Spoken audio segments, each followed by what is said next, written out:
Bien, hermanos, ahora vamos a proceder a nuestro estudio de esta noche. Como saben ustedes, estamos hablando de la eclesiología, el estudio o la doctrina de la iglesia. Y en esta ocasión vamos a comenzar a hablar un poquito más a profundidad de algunas características que son un poco más esenciales de la iglesia. Con esto queremos hablar de los atributos y las marcas. Para empezar, hermanos, vamos a leer una porción de la escritura que se encuentra en la carta de Pablo a los Corintios, la primera carta de Pablo a los Corintios, capítulo 12, versículo 12 al 31. Primera de Corintios, capítulo 12, versículos 12 al 31. La palabra del Señor dice así: Porque así como el cuerpo es uno y tiene muchos miembros, pero todos los miembros del cuerpo, siendo muchos, son un solo cuerpo, así también Cristo. Porque por un solo espíritu fuimos todos bautizados en un cuerpo, sean judíos o griegos, sean esclavos o libres, y a todos se nos dio a beber de un mismo espíritu.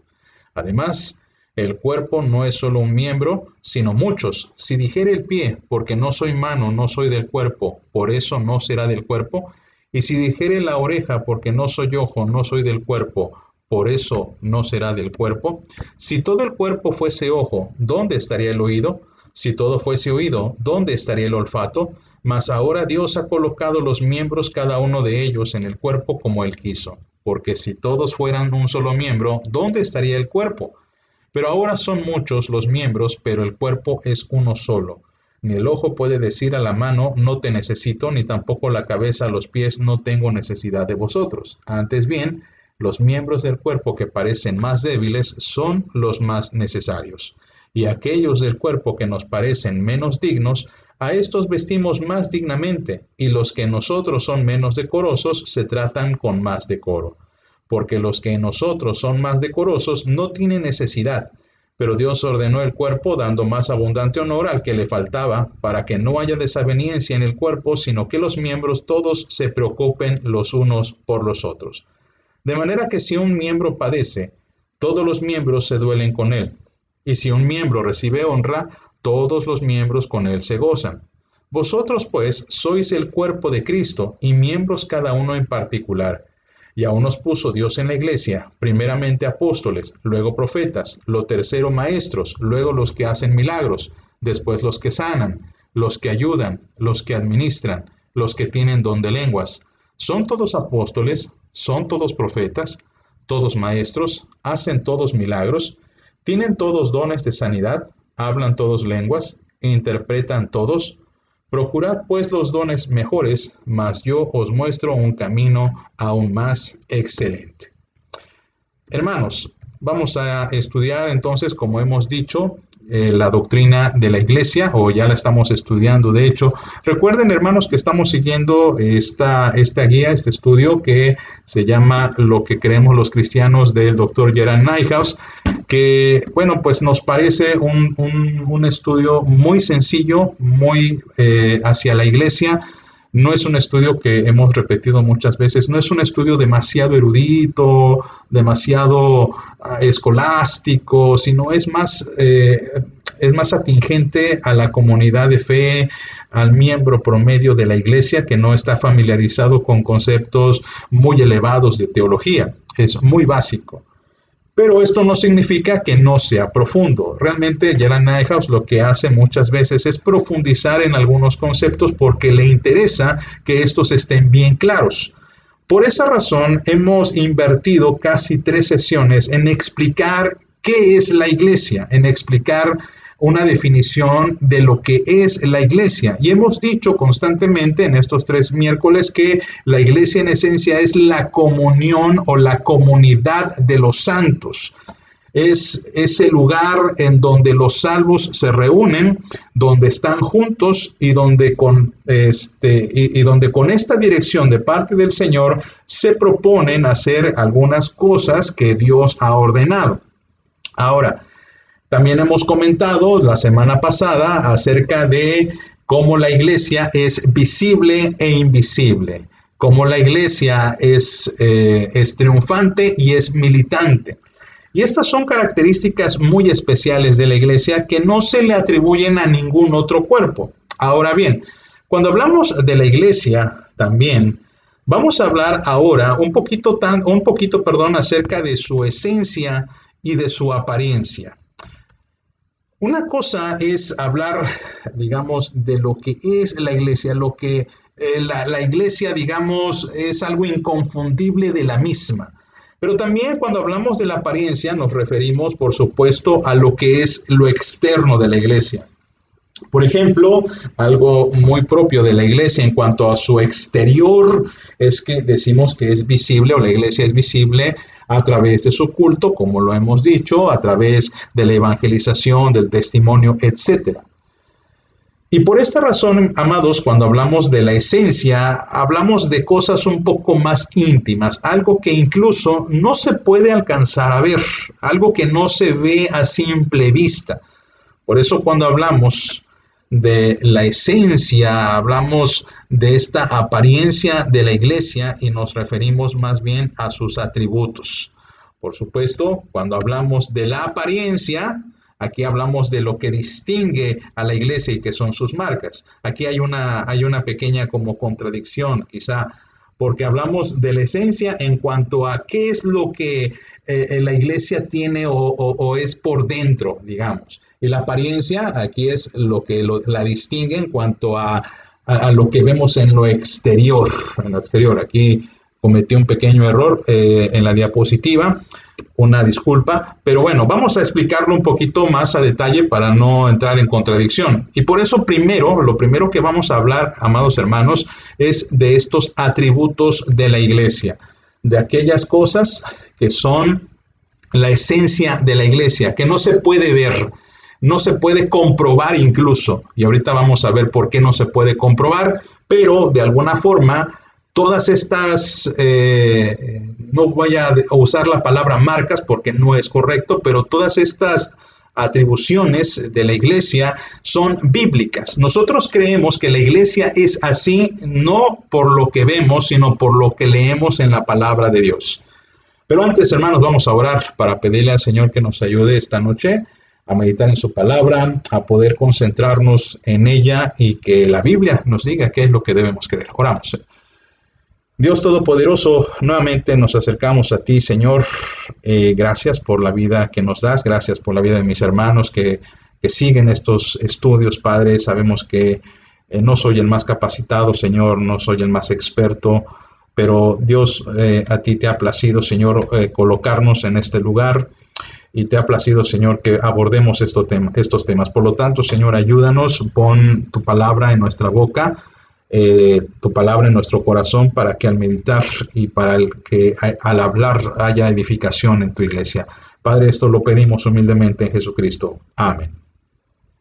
Bien, hermanos, hace un poco de calor aquí en el puerto de Veracruz. Perdonen si tengo que andar aquí con este pañuelito, pero bueno, son algunos gajes del oficio.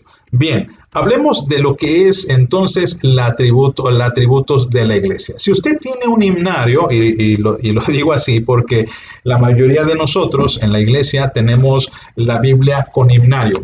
En la Biblia con himnario, al final se encuentra el credo de los apóstoles, algo que nosotros recitamos, por cierto, casi cada vez que celebramos la Santa Cena.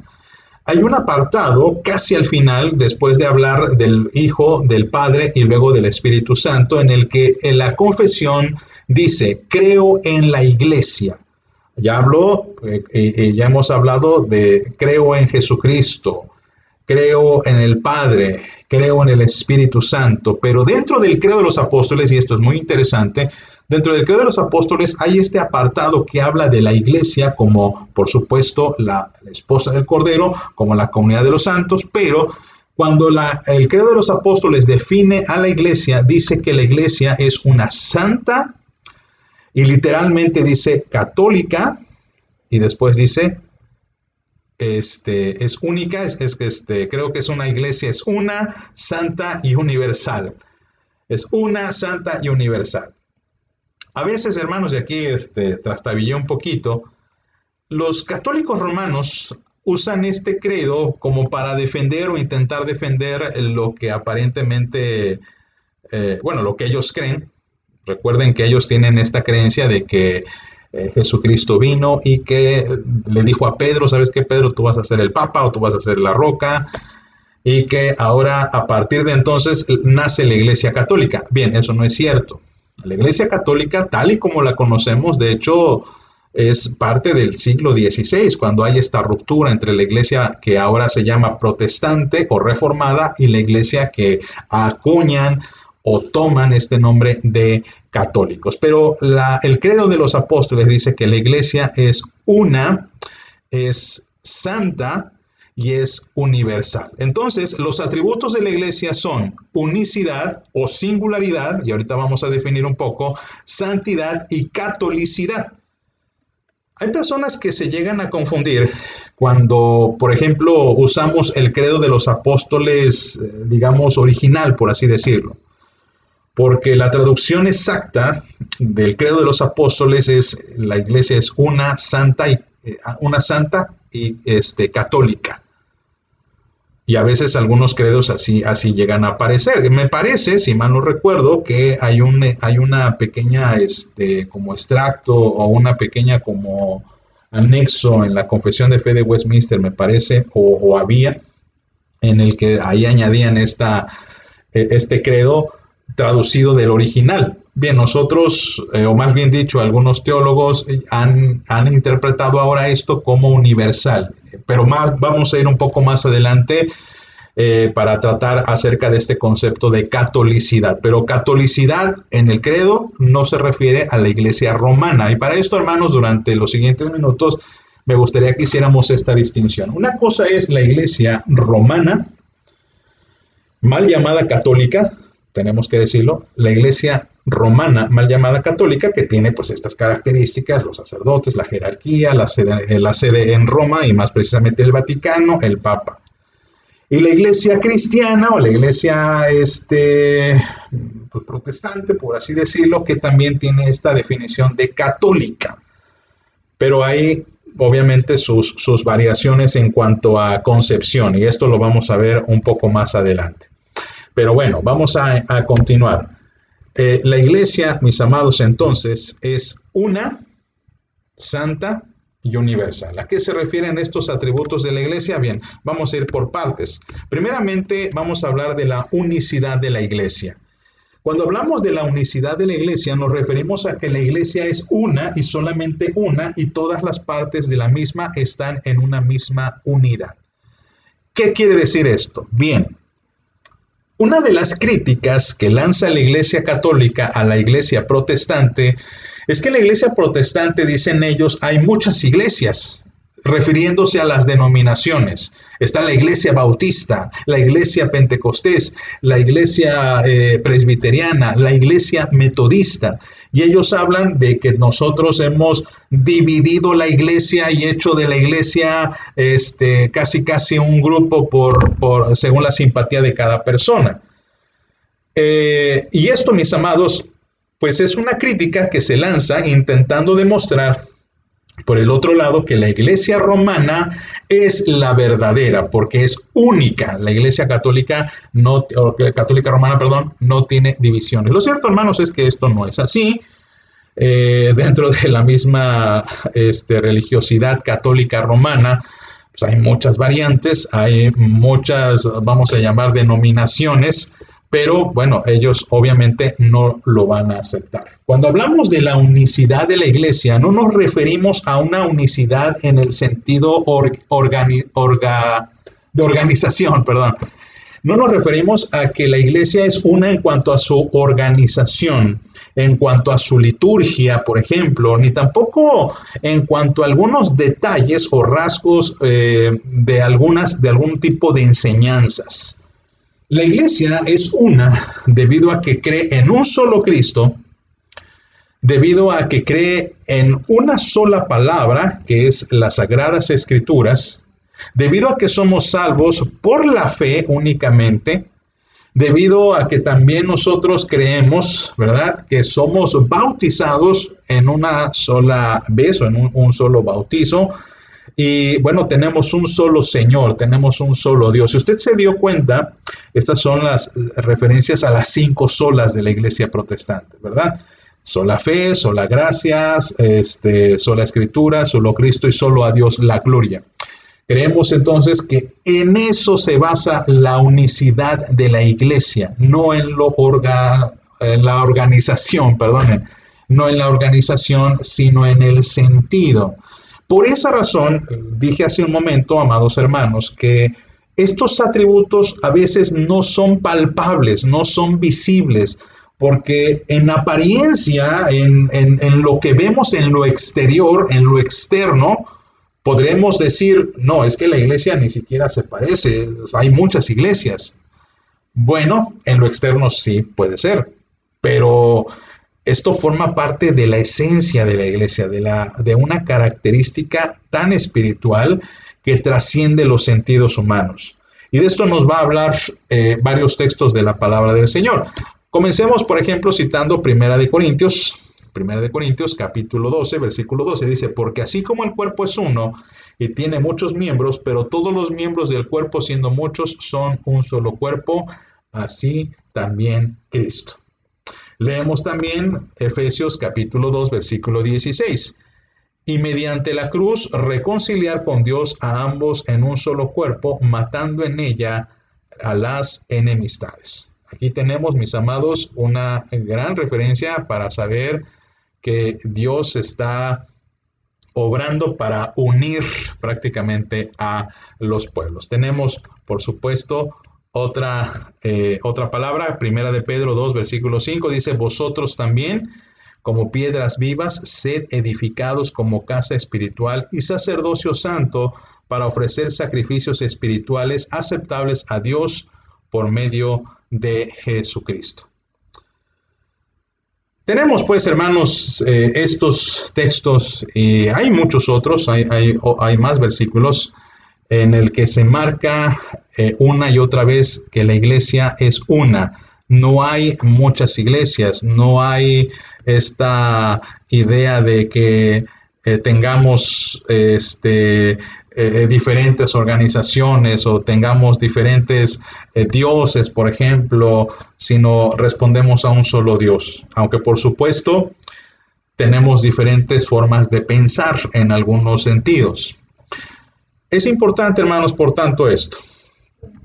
Chequemos esto. Cuando hablamos de la catolicidad de la iglesia, nos referimos a su unidad espiritual, no a su unidad organizacional. Al fin me salió, como presume la iglesia romana.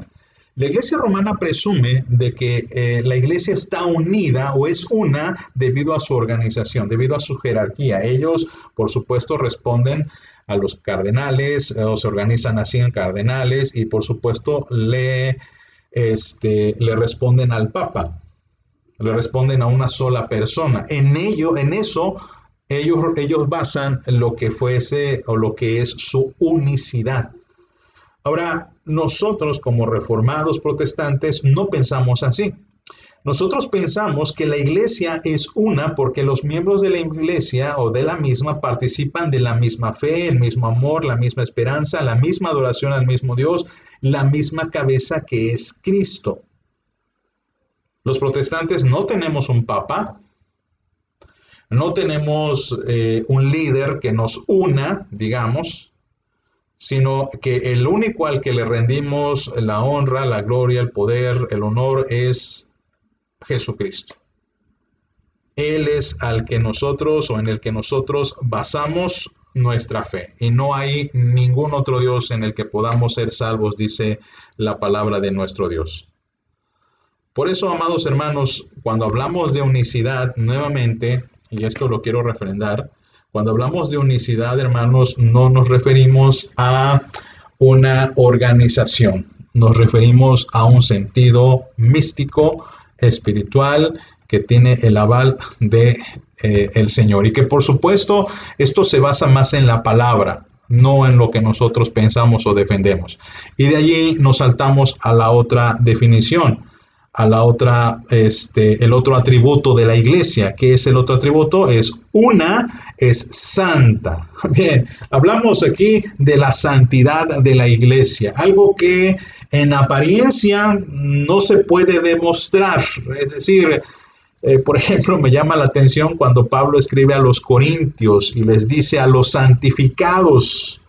Y al leer el texto de Corintios nos damos cuenta que de santificados o de santos no tienen nada, de santos no tienen nada, de santificados obviamente Jesucristo los santifica, pero de santos no tienen nada porque tienen una vida muy desordenada.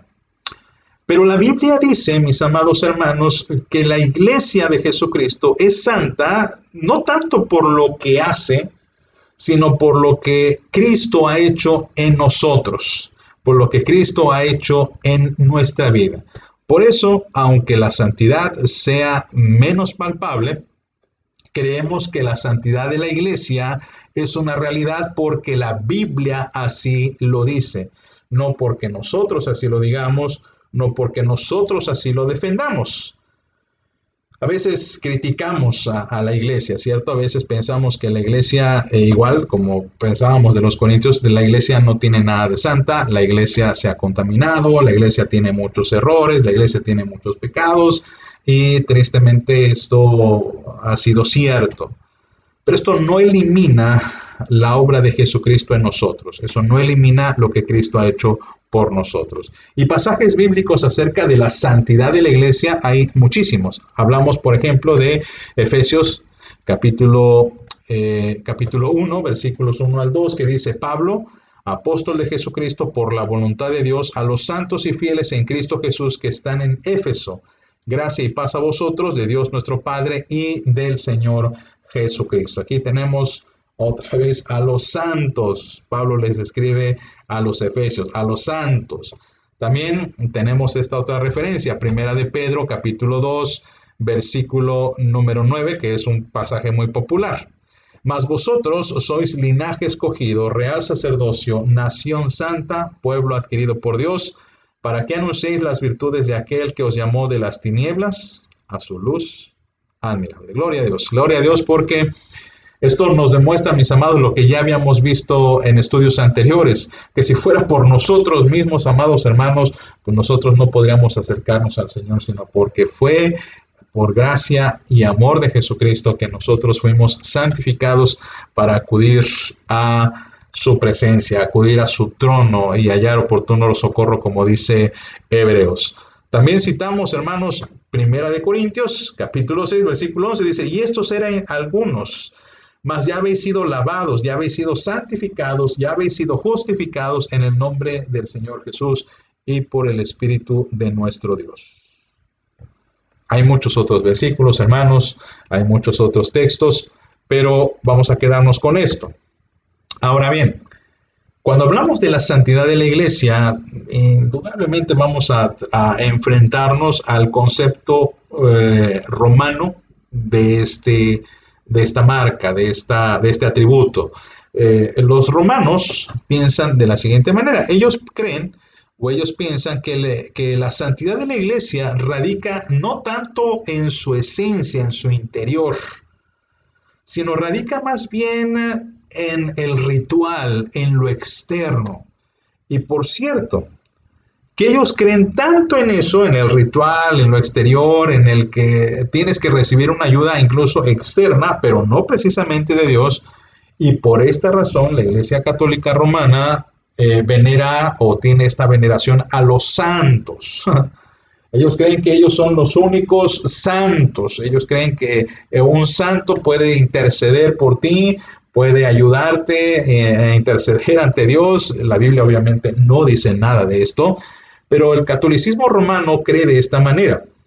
Ahora, para la teología protestante, para la teología reformada, la santidad no tiene nada que ver con un ritual, sino tiene que ver con el hecho que Cristo nos hace santos, aquí me comí una N, perdón, que nos hace santos delante del Padre. Recuerden, hermanos, el estudio que tuvimos de la santificación, y decíamos que la santificación es un acto de Jesucristo de pagar por nuestros pecados, lavarnos, purificarnos y presentarnos ante su Padre como ahora inocentes de todo pecado. Obviamente la santidad o la santificación implica también, en segundo lugar, el trabajo y la aportación de uno. en el que uno aprenda a santificarse, en el que uno aprenda a renunciar al pecado, a separarse del mundo. Y esto también es propicio para definir, mis amados, la iglesia protestante, o para definir a la iglesia, mejor dicho, porque la iglesia es santa, pero no porque haya santos en el sentido católico romano o en el sentido organizacional, ¿no? El catolicismo romano cree que la iglesia es santa debido a su organización. Pero nosotros creemos que la iglesia es santa por lo que Cristo hace en el corazón de cada uno de los creyentes. Nosotros no veneramos a santos del siglo V, del siglo III, del siglo IX, del siglo XII, no creemos en esto, porque creemos que siempre ha habido santos. Usted es santo porque Cristo lo santificó. Usted es santo para el Señor. Y la palabra santo la ampliamos un poco más. ¿Por qué? Recuerden, hermanos, que la santidad o la santificación implica el que nosotros estemos, en primer lugar, separados del mundo, del pecado y la contaminación. En ese sentido, la iglesia es santa. Obviamente, mis amados, cuando hablamos de esta santidad, al igual que la unicidad, no es algo palpable, digamos, porque es algo contradictorio. Jesús decía, están en el mundo, en el capítulo 17 de Juan. Están en el mundo, pero no son del mundo. No hay nada más contradictorio que eso. Nosotros estamos siendo llamados, amados hermanos, para ir al mundo, predicar al mundo, pero no mezclarnos con ellos. Y al mismo tiempo, para evangelizar y para vivir, tenemos que hacerlo. Es una gran paradoja. Y por eso muchas personas no logran percibir este atributo en la iglesia. La iglesia es santa, no, la iglesia es bien mundana. ¿Por qué? No, pues porque visten así o andan así, o a lo mejor ya están tocando música que se parece más a la del mundo, aunque realmente simplemente es música. Pero hermanos, no podemos evitar que al vivir en este mundo usemos también las herramientas que el mundo ofrece. No me va a decir, por ejemplo, que YouTube es una plataforma cristiana o el Facebook fue inventado por alguien con temor a Dios.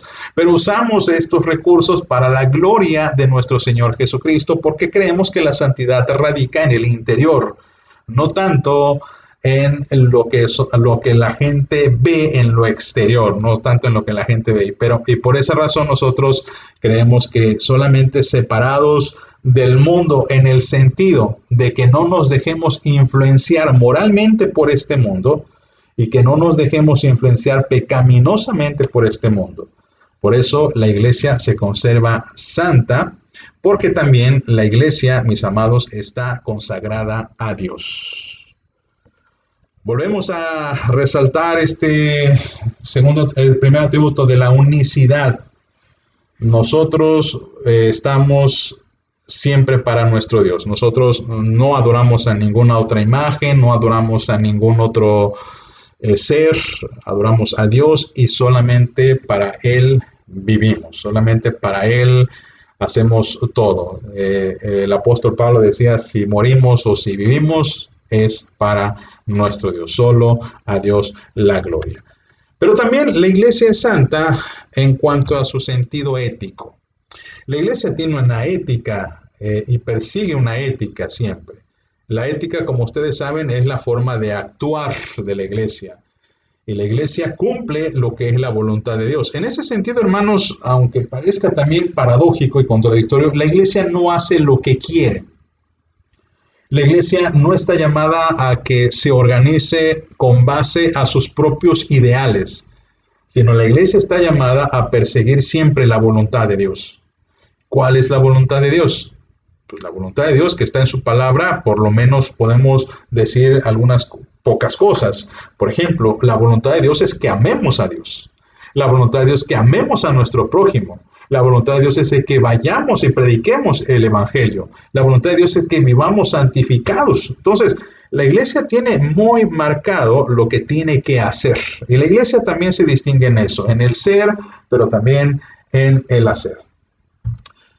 Y mis amados, pues también, obviamente, la santidad de la iglesia es un fruto y consecuencia, resultado y efecto de una santificación hecha por Cristo, efectuada por el Espíritu Santo. Nosotros, obviamente, no vamos a creer, mis amados, que la iglesia tiene la misma, ¿cómo decirlo? Tiene la capacidad por sí misma de ser santa. Nosotros no somos santos por nosotros mismos, sino por ayuda, por guía, por apoyo del Santo Espíritu de Dios. Y esto pues es bonito porque nos dice, mis amados hermanos, que no estamos solos en este proyecto de la santidad. Y finalmente, hermanos, vamos hacia este término que a veces es muy mal entendido, que es acerca de la catolicidad de la iglesia.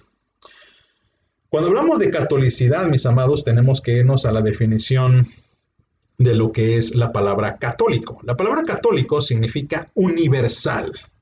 Eso significa la palabra católico. Posiblemente en nuestra mente pensemos católico igual a una persona que asiste a una iglesia con estas características, su sacerdote, imágenes, la Virgen, etcétera, que responde al Papa que vive en el Vaticano, ¿no? Y es una forma en la que nosotros luego viene a nuestra mente esta idea. Pero el catolicismo o la catolicidad de la iglesia significa que la iglesia es universal. Por eso los traductores modernos, cuando traducen el credo de los apóstoles, ya no quieren usar esta palabra de católico. Porque tristemente, amados hermanos, la iglesia romana se apropió de ese nombre, digamos que lo secuestró el nombre de católicos y ellos dicen, nosotros somos católicos. Y muy rara vez ellos se definen a sí mismos como iglesia romana, ellos nunca dicen eso, ellos dicen, nosotros somos la iglesia católica. Y mira, está en el credo de los apóstoles. Algo muy parecido sucede con los testigos de Jehová cuando van a un texto en Isaías, ahorita no recuerdo cuál es, cuando dice Isaías, vosotros seréis mis testigos, y ahí los testigos dicen, miren, aquí está el nombre de nuestra organización. Bueno, ¿qué vamos a hacer en contra de argumentos de este tipo, verdad? Pues obviamente no tienen un fundamento. El catolicismo o la catolicidad de la iglesia, en el sentido puro de la palabra, o arcaico de la palabra, si se quiere decir así, es que la iglesia, vista desde un punto teológico, posee la virtud de extenderse en primer lugar. La iglesia está llamada, mis amados, a predicar el evangelio, ¿cierto? A extenderse. ¿Se acuerdan ustedes cuál fue la orden de nuestro Señor Jesucristo en el texto en Hechos? Y me seréis testigos en Galilea, Judá, Jerusalén y hasta lo último de la tierra. Y va extendiéndose. Es decir, esta es una empresa en expansión de una forma universal. Jesús tenía ese plan para su iglesia. Y gracias al Señor, la iglesia ha avanzado, mis amados. La iglesia se ha dispersado por todas partes, gracias en parte también a la persecución, tenemos que decirlo. Pero también, hermanos, gracias a que también la misma iglesia, no solo por persecución, pero también ha emprendido una labor misionera hacia países en donde no han escuchado el nombre de Cristo. Y en estos momentos, hermanos, hay países en los que se definen como musulmanes que no permiten la entrada, la predicación del evangelio.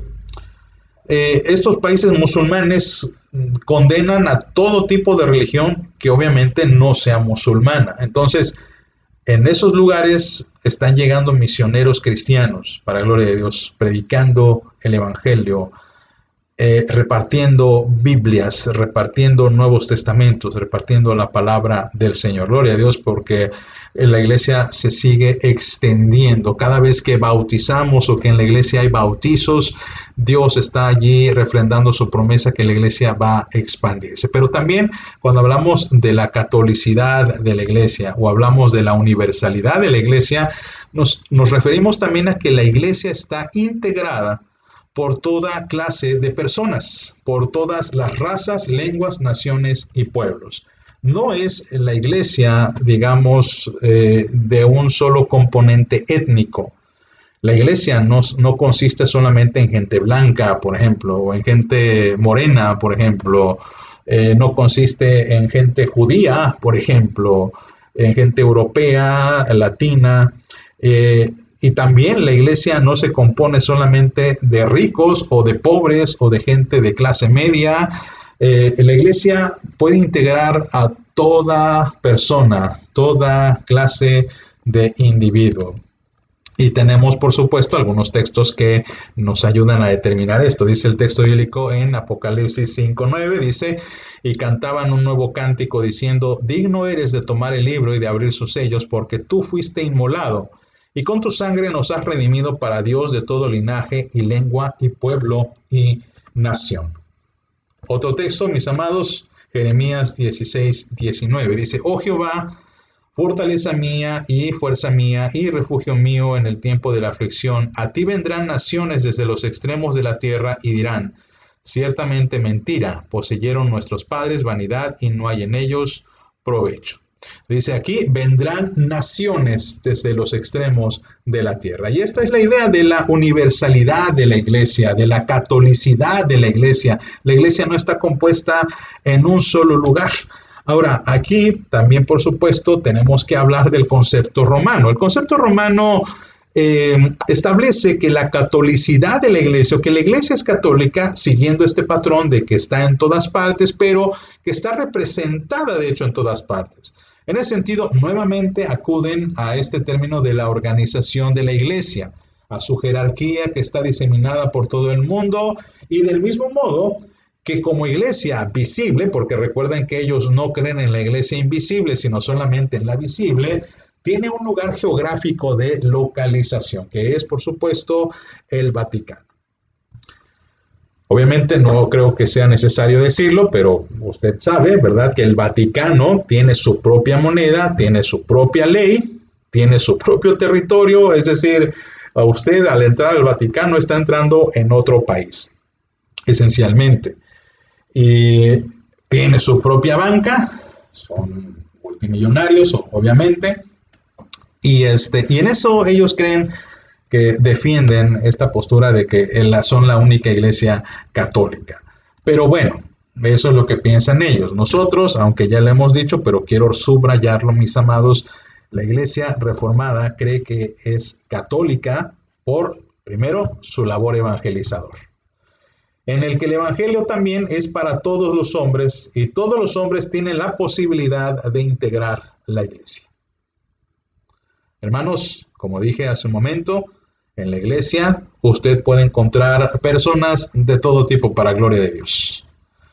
Simplemente en la iglesia, si vino Salvador, vemos para gloria de Dios una diversidad cultural, económica, de todos matices, mis amados. Y eso habla de cómo Dios ama tanto a su pueblo, que no se limita únicamente a alguien en particular, a una etnia, a una tribu, a una nación, a un pueblo.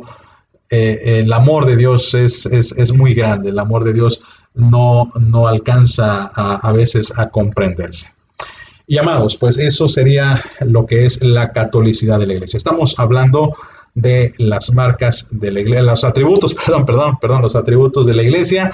Y amados, pues esto sería el final de nuestro estudio para la gloria de nuestro Señor Jesucristo. Vamos a orar, amados, para poder tener este estudio en nuestros corazones, y damos gracias a Dios por permitirnos tener esta transmisión.